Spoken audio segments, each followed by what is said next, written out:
তুই একটা মেয়ের পেছনে পড়ে জীবনটারে শেষ করে দিলি।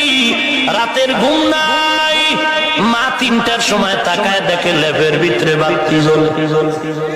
কিরে ঘুমাও না? মা তুমি ঘুমাও, আমি বড় মোবাইল নিয়ে ব্যস্ত। গজবের এই মোবাইল যুবকের চরিত্র ধ্বংস করে ফেলল। যুবক এখনো টের পায়নি। ছাত্রদের জন্য মোবাইল চালানো আমার ফাতোয়া হারাম।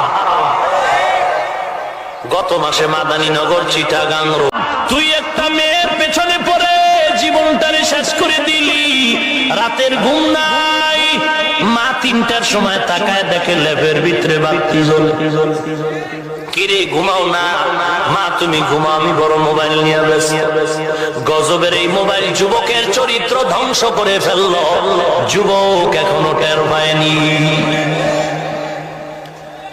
ছাত্রদের জন্য মোবাইল চালানো আমার ফাতোয়া হারাম। গত মাসে মাদানীনগর চিটাগাং রোড, তুই একটা মেয়ের পেছনে পড়ে জীবনটারে শেষ করে দিলি। রাতের ঘুম নাই, মা 3টার সময় তাকায় দেখে লেপের ভিতরে বাতি জ্বলে। কিরে ঘুমাও না? মা তুমি ঘুমাও, আমি বড় মোবাইল নিয়ে ব্যস্ত। গজবের এই মোবাইল যুবকের চরিত্র ধ্বংস করে ফেলল। যুবক এখনো টের পায়নি। ছাত্রদের জন্য মোবাইল চালানো আমার ফাতোয়া হারাম।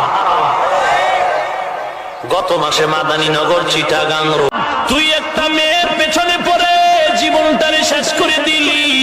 রাতের ঘুম নাই, মা 3টার সময় তাকায় দেখে লেপের ভিতরে বাতি জ্বলে।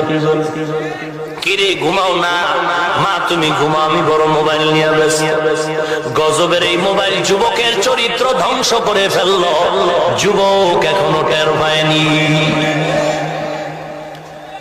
ছাত্রদের জন্য মোবাইল চালানো আমার ফাতোয়া হারাম।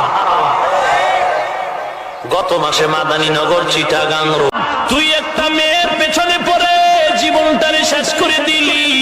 রাতের ঘুম নাই, মা 3টার সময় তাকায় দেখে লেপের ভিতরে বাতি জ্বলে। কিরে ঘুমাও না?